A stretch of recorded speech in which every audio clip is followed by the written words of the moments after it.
Well, happy Halloween, everyone. Great Tuesday. Getting ready to go to practice. Got a really good Texas team that we're going down to Austin to try to compete with.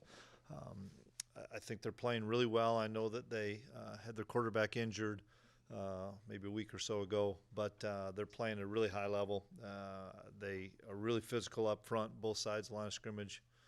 Really good skilled kids, both sides as well. I think their special teams is where the first thing I always look at. They just jump out at you as far as their coverage units, getting down there with speed, not being blocked, and then having returners like they do. They had a big one against BYU last week, and so we've got a big challenge ahead in all three phases this week. Guys are confident, excited, coming off another big win on Saturday. Great crowd, great homecoming win. I think we're getting better in all three phases. There's some things that we need to work on for sure in all three phases, but when you shut a team out and don't having a lot of touchdown for a handful of quarters, you're doing some really good things on defense. And then on offense, our ability to run the football has been really good. Our ability to hang on to it, third down conversions have been good. And then one of the emphasis that we've had all year is red zone success and getting touchdowns in the red zone. And I think we were 5 for 5 on Saturday, which was awesome to see. And so, we're excited about where we're at. We know we've got to play better, and we know that we can play better because it's going to be a big challenge down in Austin. When you look at film in Texas, do they just look different physically? Yeah, I always think they look good, Fitz. I always think they've got really good talent. I think this might be the best Texas team that I've seen in my 5 years here collectively. And when I say that, it's because I don't see any weakness on either side of the line of scrimmage or in special teams. And I think their team is playing with a ton of confidence. They believe they're going to be successful. They're very disruptive on both sides of the line of scrimmage. And then, a lot of guys we played against, I know there's a couple that are gone, but a lot of guys that we played against within their skill set, tight ends and wide receivers, and then a lot of the defensive guys returned from last year as well. They're so physical across the lines, and that's been an area that you guys have excelled at the last 3 weeks or so. How big of a challenge is that? Yeah, it's going to be a huge challenge for us, one that we have to be able to accept. We've got to do what we do. We can't reinvent the wheel and say, it's going to be hard to move these guys up front, no question about it. But we can't say, hey, we're going to abandon what we've done and try to gimmick different things to try to be successful, especially on offense. That's not us. We have to be able to effectively run the football. Is that with quarterbacks? Is that with wide receivers on jets? Is it with running backs? Is it gap scheme, zone scheme? We've got to be efficient throwing the football. And then the biggest thing that we've had some success with the last few weeks is staying on the field. We've been 10 of 13 and 10 of 14 the last couple of weeks.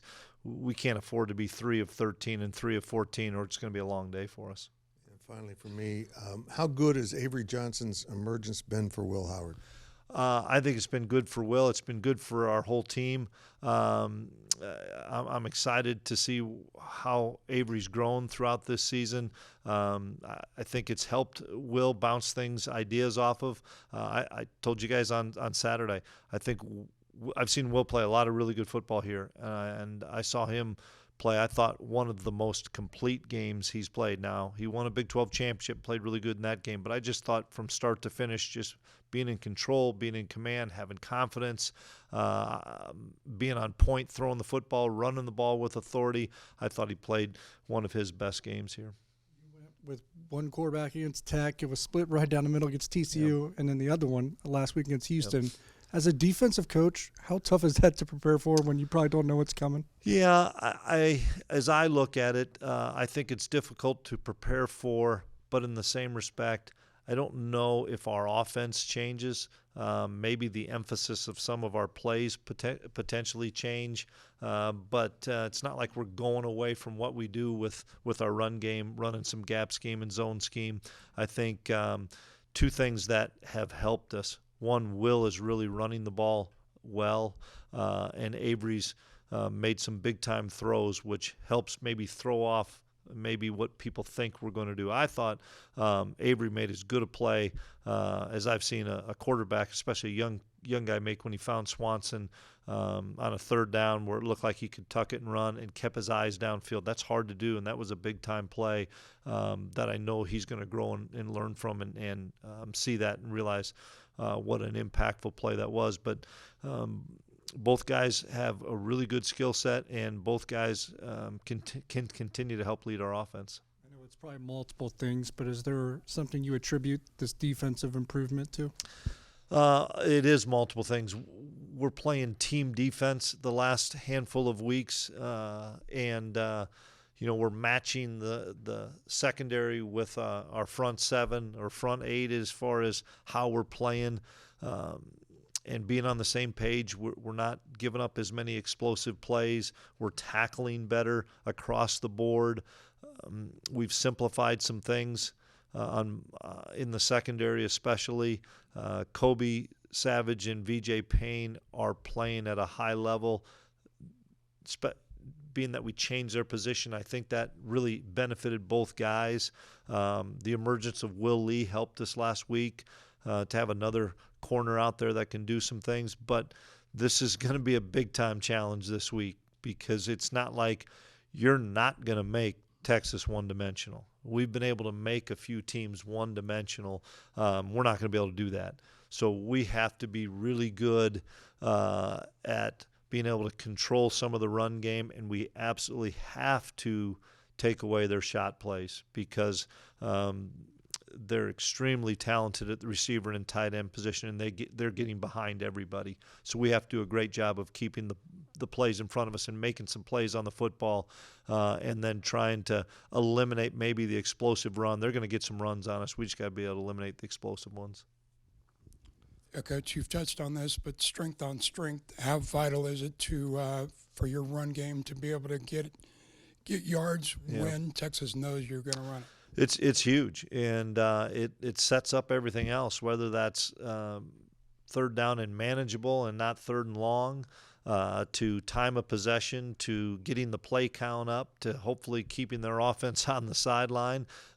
We can't go into this game thinking that we're going to rush for 350 yards, but we can't go into this game thinking that we're going to throw it 55 times because we can't run the football. That's the challenge for our offense and for Coach Klein and the staff is find ways to get us into 2nd and 5 and 2nd and 4 and not be in 2nd and 10 and 3rd and 8 all day because then they really have a big advantage. We have to have the element of we can run the football on third down so that we can maybe keep them a little bit off balance because it is. I mean, these guys at all three levels have Sunday level football guys that it's going to be a big task for us. And dating back to the 2022 opener with Taylor Poitier, just how far have you seen him come from where he was at that time? He's I think playing well, but he's finally I think realizing, okay, I'm okay. I'm of some of the rustiness of missing the last 2 years is off of him. He's made some mistakes, but he continues to make strides and get better and better, movement-wise, communication-wise, physical-wise of knocking people off the ball. His challenge has been to keep his weight up because he hasn't played football in 2 years, and he's taken care of his body. It's been a big lift for us to have him playing as amount of snaps as he has, as well as the Carver Willis, Christian Duffy rotations really helped our offensive line. And how much has Klanderman improved the defense through playing two player strengths? It's something we always look to try to do. Are we a zone team? Are we a man team? What are we playing? How are we playing our defensive ends? I think our defensive staff collectively has done a really good job of changing the looks up and not giving the same picture to specific sets and specific formations and putting Khalid in position to be successful, utilizing Mott and Stuff and Matlock in a successful way. getting Jake Clifton back healthy and having 4 linebackers rotate in really well, using Toby like we've used him in certain situations. And, we're still thin at the safety spot, but we're getting some mileage out of some guys. But they're doing a really nice job. And the other thing, guys, that's really helped us is the last 2 weeks especially, because our offense has been so dominant, Austin Moore and Des Purnell are playing 50 or less plays, which is keeping those guys fresh. Texas leads the conference in rushing defense. From your perspective, just what makes them so good in that area? Just their front four. The defensive tackles are very disruptive. The defensive ends are long, athletic, get off blocks. Their linebackers hit things down the hill. They run through. We can target guys and maybe think we know who's going to get to a backer, a safety, whatever it may be. It's sustaining the blocks, and that's where we're going to have to strain really well on Saturday and hold blocks. And that's a sign of a terrific run defense that they know you have to sustain the blocks, and they're not going to allow it. They do a great job with block destruction. They do a great job of keeping separation and not allowing you into their bodies, and then they just know their fits. I mean, that's the thing that we've done a really good job on defense, of knowing our fits, knowing who's in each gap, knowing where I can miss, knowing where my help's coming from. That's something that you can tell this defense is really experienced. Their staff's done a great job. I think they got a tremendous staff on both sides of the ball, but they're really well coached, and the guys are playing at a high level. When you come back and watch replays of the previous 2 games, what stood out to you most about your own offensive line and kind of how physically they played up front? For starters, their communication has been really good against a lot of different looks that we've seen. I take last week as an example. Houston played a 3-down that they played against Texas, but they really hadn't played much of the year. So we practiced probably more against 4-down, but threw some 3-down in. And then when we found out what the game was going to be like and how they were going to try to defend us, you take a bunch of older offensive linemen that can communicate and talk to Riles on the sideline and get things ironed out of, here's some plays we think can help us, here's some calls that we can use to make sure that we can double team and get to the back or whatever it may be. Those guys are playing at a really high level, and it starts with their communication and their preparation. Those guys watch film, they know tendencies, they know techniques, and they've played a lot of football with each other. Look at the Big 12 standings right now and see so many teams tied there with 1 loss, with you guys, Texas, everybody else. Does it surprise you that there's so much parity in the league right now? No, it doesn't. Somebody asked me that earlier today. It doesn't. I think we never know. We can predict how it's going to start, or the preseason things of who should be where. You got to play these games, and you got to see who's developed, and you got to see the teams that maybe either playing some freshmen, playing some newer players, and how they fit into each team's system. And it's fun to see that for the most part, the games that we have in November are really meaningful games against really good teams, because that's what we always strive for here, is to play games in November that matter.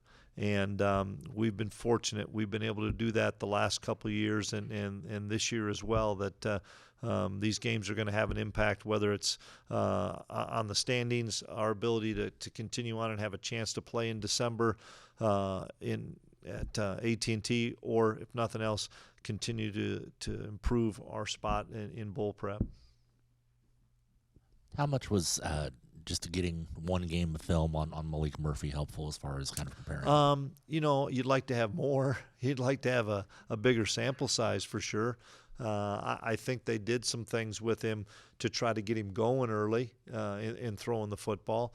But as you dive into the last couple years of their film, they're going to do what they do because they do it really, really well. And he's been in that system now for a while, and they have a lot of confidence in him, and you can see that. He's got tremendous, tremendous arm talent, and I think he sees the field well. I think he's got patience in the pocket, and like I said, when you can make all the throws and have patience in the pocket, you're really dangerous. Plus, he's got tremendous guys to either throw the ball to or hand the ball to. But I would love to have another game or two on him, but that's what we have. And then you guys have faced 5 of the top 15 rushers just in terms of total rushing yards so far this season. You'll get another one in Brooks. Yeah. Is that experience helpful? I mean, I know each one's different. Each one has a different system, but Yeah, and you're right. I think everybody's a little bit different. It's sometimes the schemes of what people are doing. I think Texas does a tremendous job. They're probably similar to us in the fact that you better not just defend zone scheme, but you better defend gap scheme in the run game as well. They do a great job with, similar to us, with motions and trying to take people's eyes away, trying to lose linebackers' eyes with jet motions and orbit motions, and then they still have that ability to pitch it out there and have an extension of their run game by throwing smokes and bubbles with really talented guys. They hurt us that respect last year because we put so many people in the box trying to stop the run game that we gave up too many 8, 9, 10, 12, 14-yard throws that are in essence extensions of the run game with bubbles and smokes. And so but they do a good job of that with all their motions and stuff that we've got to have our eyes right.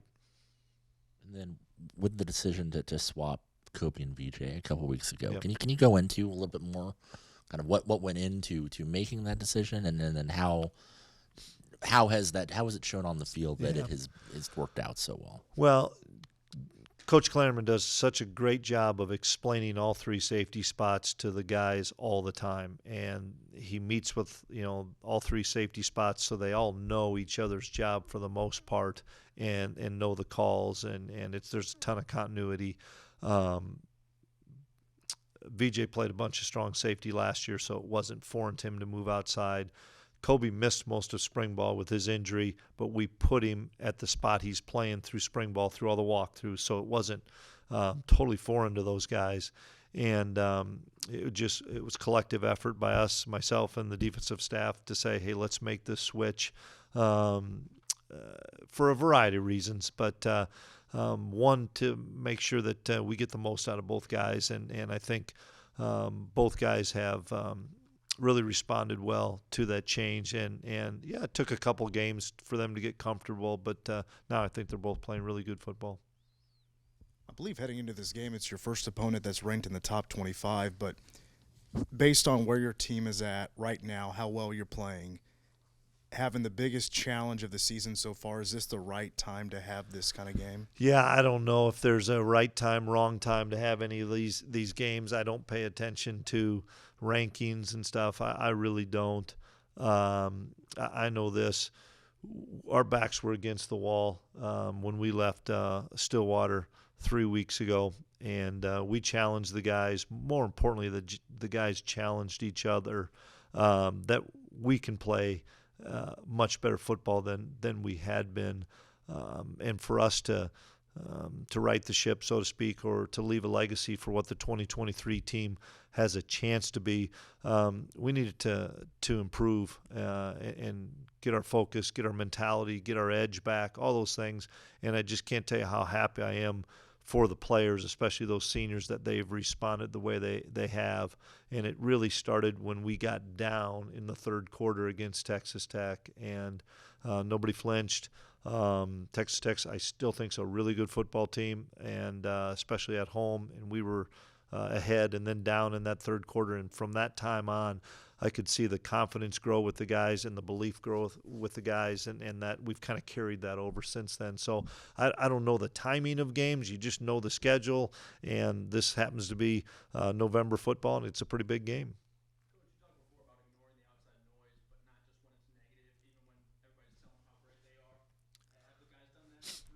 Yeah, respond to success just like you respond to adversity, and we hit on it last week a bunch, especially when we saw the forecast, that, hey, guys, it's going to be 75 Tuesday, Wednesday, Thursday, get a little cooler on Friday, and then be downright cold on Saturday, at least for the early morning game, that we've got to we got to block out the fact that there's elements out there and respond to the positive. And I think our guys, I wasn't concerned because we had a really good Friday. And people talk about this all the time of what's a really good Friday. Well, I see it as, are we making any mental mistakes in our walkthroughs? Are the guys locked in? And then we had a walkthrough early Saturday morning, and the guys were razor sharp on both sides. So I thought we would play really good football, but you still have to have that mentality when you go out there. And I credit Coach True, our strength coach, and his staff, as well as all of our support staff, of getting the guys' minds and bodies right for this stretch that we're going in. Yeah. He and I talk all the time about it, but I trust him. And he's in the room with them all the time. He's at practice. I float back and forth. I'm more with the defense during the day. At practice, I float back and forth. I do meet with the quarterbacks early, like I will when I leave here, to talk about the things that I see from a defensive perspective. But I love Colin Klein. I got tons of respect for him. I trust him. He is always going to bounce things off of me, and I'm going to bounce things off of him. But he's got a great pulse in that room.